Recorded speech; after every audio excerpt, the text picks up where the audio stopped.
Cześć, jak wiecie, mam wielką słabość do MacBooków, uwielbiam te komputery, dlatego nie mogłem się powstrzymać, żeby nie kupić najnowszego MacBooka 13-calowego, na którego unboxing dzisiaj Was zapraszam. Na wstępie bardzo dziękuję sklepowi XCOM za błyskawiczne ogarnięcie tego zamówienia. Pełną recenzję tego komputera zobaczycie u nich na kanale, gdzie link macie w karcie, natomiast my zrobimy tu unboxing, a także porównania z innymi modelami. Także i na jednym i na drugim kanale będziecie mogli oglądać treści z najnowszym MacBookiem. Jeszcze na początku specyfikacja. Jest to wersja podstawowa 13-calowa, zaprezentowana w lipcu, więc jest to nowy MacBook. Mamy tutaj i piątkę 8 generacji, 4-rdzeniową, 8 GB pamięci RAM, 256 GB SSD, Intel Iris Pro 655, czyli zintegrowana grafika z procesorem i oczywiście Touch Bar. Cena tego komputera to 8999 zł i to jest wersja najtańsza.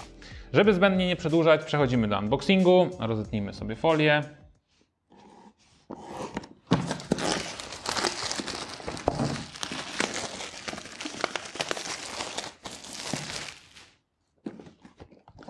I otwórzmy sobie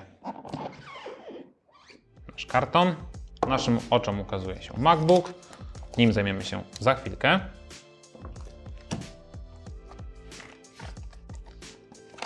Mamy papierki, podstawowa instrukcja wraz z naklejkami, zasilacz, a także kabel USB-C do USB-C służący do synchronizacji danych z innymi urządzeniami, a także do ładowania komputera. Zestaw jak zwykle skromny, ale teraz czas na najlepsze. Uwaga!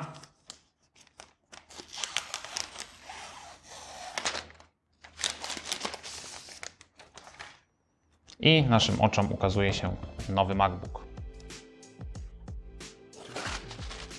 To, co Apple mówi w tym komputerze, to przede wszystkim nowa klawiatura, która ma być cichsza i poprawiona. Dużo było błędów z poprzednimi klawiaturami. Nowy ekran True Tone, więc mają być jeszcze żywsze kolory. Tak poza tym z wyglądu nie różni się absolutnie niczym. My zaczynamy testy, zapraszamy Was serdecznie do subskrypcji tego kanału, jak i kanału XCOMu. Tam będą się pojawiały materiały z tym komputerem. Na dzisiaj to wszystko. Jeśli macie jakieś pytania, chcecie, żebyśmy coś uwzględnili w recenzji, piszcie w komentarzach. Jeśli film Wam się podobał, zostawcie łapkę w górę, a także subskrybujcie ten kanał, by być na bieżąco. Czołem!